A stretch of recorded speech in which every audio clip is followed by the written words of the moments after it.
ये रोज़ाना आने वाला डाटा है, वही फाइल, वही स्ट्रक्चर और हर दिन वही रिपोर्ट दोबारा बनाना। अगर आप भी मैनुअल स्टेप्स फॉलो कर रहे हैं तो आप वक्त भी ज़ाया कर रहे हैं और एनर्जी भी।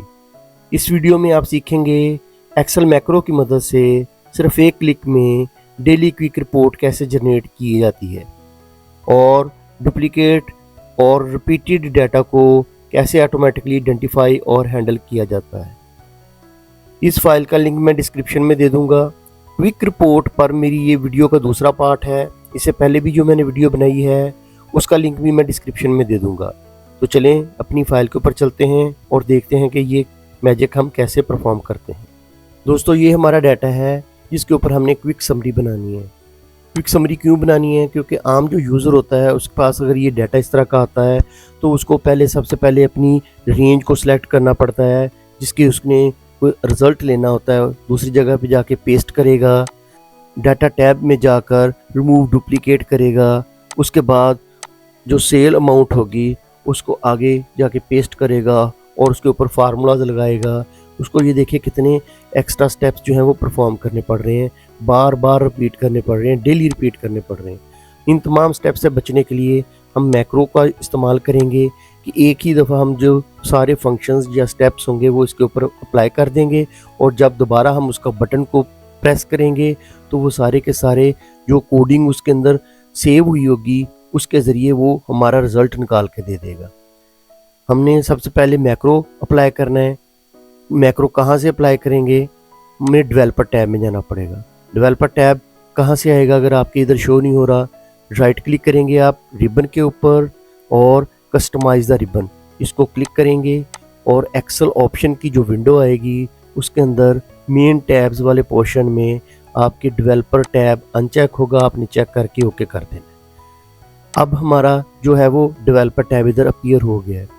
हमने अपने डाटा रेंज को टेबल में कन्वर्ट कर लेना है ताकि अगर इस डाटे के अंदर कोई और भी एंट्रीज ऐड हों या डिलीट हों तो हमारी रिपोर्ट के ऊपर वो रिज़ल्ट वैसे का वैसे ही फैच होके आए, अपडेटेड आए। हमने Ctrl+T प्रेस करना है, कीबोर्ड से शॉर्टकट की है टेबल क्रिएट करने की। इसकी एक विंडो आएगी क्रिएट टेबल की, माई टेबल हैज़ हेडर, इसको चेक लगा रहने देना है और इसको ओके कर देना है और ये टेबल डिज़ाइन का एक नया टैब ओपन हो जाएगा जिसके अंदर ये जो नाम है इसका टेबल का, हमने इसका नाम इधर चेंज करके ABC रख देना है। हमारा जो डाटा है वो टेबल में कन्वर्ट हो चुका है। अब हमने मैक्रो रन करना है। मैक्रो रन करने के लिए डेवलपर टैब में जाएंगे और इसके ऊपर ये रिकॉर्ड मैक्रो, इसको क्लिक करेंगे, इसकी विंडो ओपन होगी। सबसे ऊपर मैक्रो नेम है, हमने मैक्रो नेम देना है बगैर स्पेस के।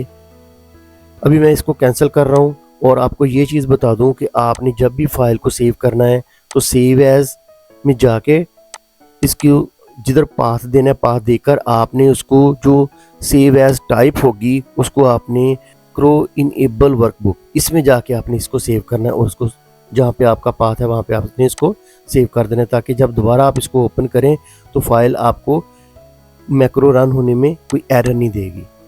अब हमने अपना मैक्रो रिकॉर्ड करना है, इसको मैं रिकॉर्डिंग पे लगा देता हूँ, इसका नाम मैं रिपोर्ट 1 रख देता हूँ और इसको मैं ओके कर देता हूँ। इधर स्टॉप रिकॉर्डिंग की ऑप्शन आ रही है, इसका मतलब मैक्रो रन हो रहा है। अब मैं आइटम को कॉपी करूँगा और इधर जाके पेस्ट कर दूँगा। जो जो मैंने स्टेप करने हैं उसने अपनी कोडिंग में इसको सेव कर लेना है और जब मैं दोबारा इसको रन करूँगा तो वो तमाम स्टेप्स वही परफॉर्म करके दे देगा जिससे मुझे आसानी से क्विकली रिपोर्ट जनरेट हो जाएगी। यहाँ पे अब मैं एक यूनिक का फंक्शन लगाऊंगा, रिमूव डुप्लीकेट नहीं करूँगा क्योंकि उसमें वक्त ज़ाया होगा, तो इसलिए मैं इधर यूनिक का फार्मूला लगा दूंगा। यूनिक फार्मूला टेबल की जो अरे होगा वो भी अपने अंदर फैच करके लेके आएगा। इधर मैं यूनिक का फार्मूला अप्लाई करता हूँ और जो अरे होगा वहाँ पे मैं ABC टाइप करता हूँ और उसके आगे ब्रैकेट जो स्क्वायर ब्रैकेट है वो ओपन करता हूँ और जिस इस अरे के अंदर से मैंने हेडिंग लेनी है या कॉलम लेना है वो इधर आ रहे हैं। मैंने आइटम का जो है वो समरी लेनी है तो मैंने आइटम के ऊपर डबल क्लिक कर देना है, बड़ी ब्रैकेट जो है वो क्लोज कर दूंगा, उसके बाद मैं ब्रैकेट को क्लोज कर दूंगा और एंटर कर दूंगा। तो ये देखिए तमाम यूनिक रिकॉर्ड जो है वो इधर फैच होके आ गए। अब मैंने यहाँ पे सेल अमाउंट के ऊपर मैंने इनका सम लेना है। मैं लिखूँगा सम इफ़।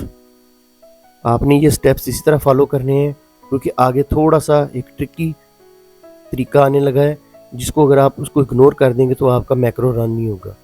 सम इफ़, उसके बाद रेंज है। रेंज के ऊपर फिर मैं ABC टाइप करूँगा ताकि वो ऑटोमेटिकली डायनामिक तरीके से डाटे को फैच कर ले।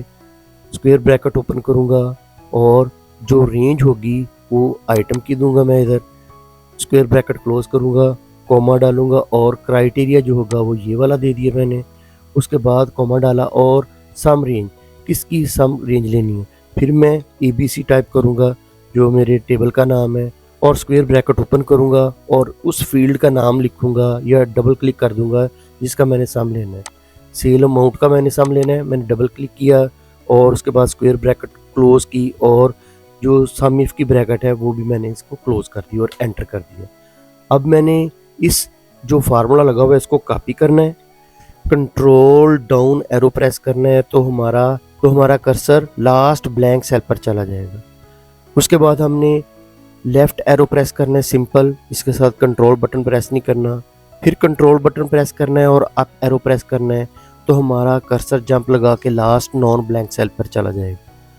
उसके बाद फिर हमने कंट्रोल बटन प्रेस करना है और अप एरो प्रेस करना है तो बिल्कुल टॉप के ऊपर जिधर तक हमारी वैल्यू या टेक्स्ट होंगे वहाँ तक हमारा कर्सर जंप लगा के चला जाएगा।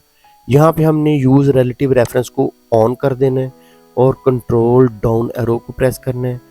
उसके बाद हमने just simple right arrow press करना है।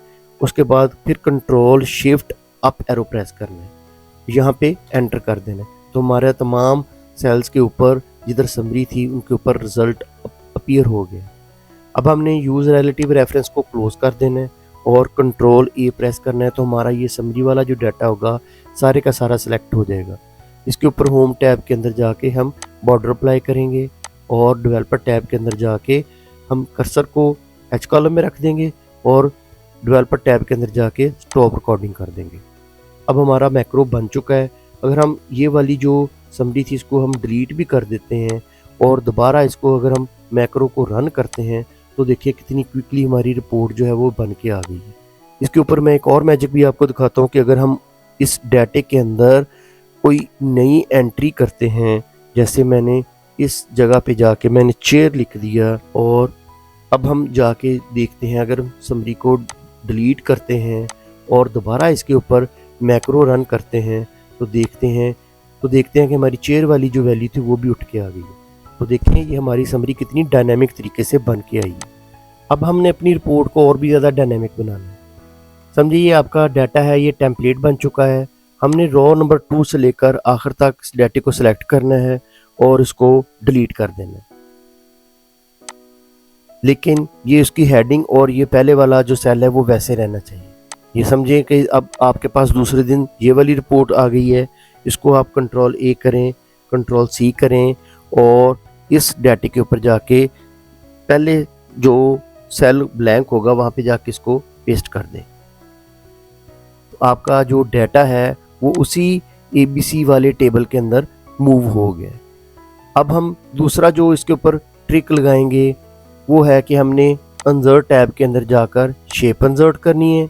कोई सी भी शेप ले लेते हैं और इसके साथ मैक्रो को असाइन करेंगे। इसका हम नाम रख देते हैं, रिपोर्ट नाम रख देते हैं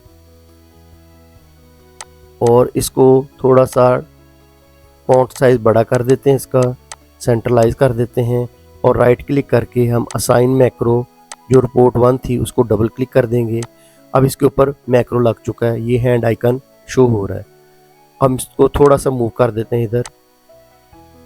अब हम इसको जैसे ही क्लिक करेंगे तो देखें हमारी वैसे ही समरी बन के आई है। ये समझिए ये दूसरा डाटा है, दूसरे दिन का डाटा है।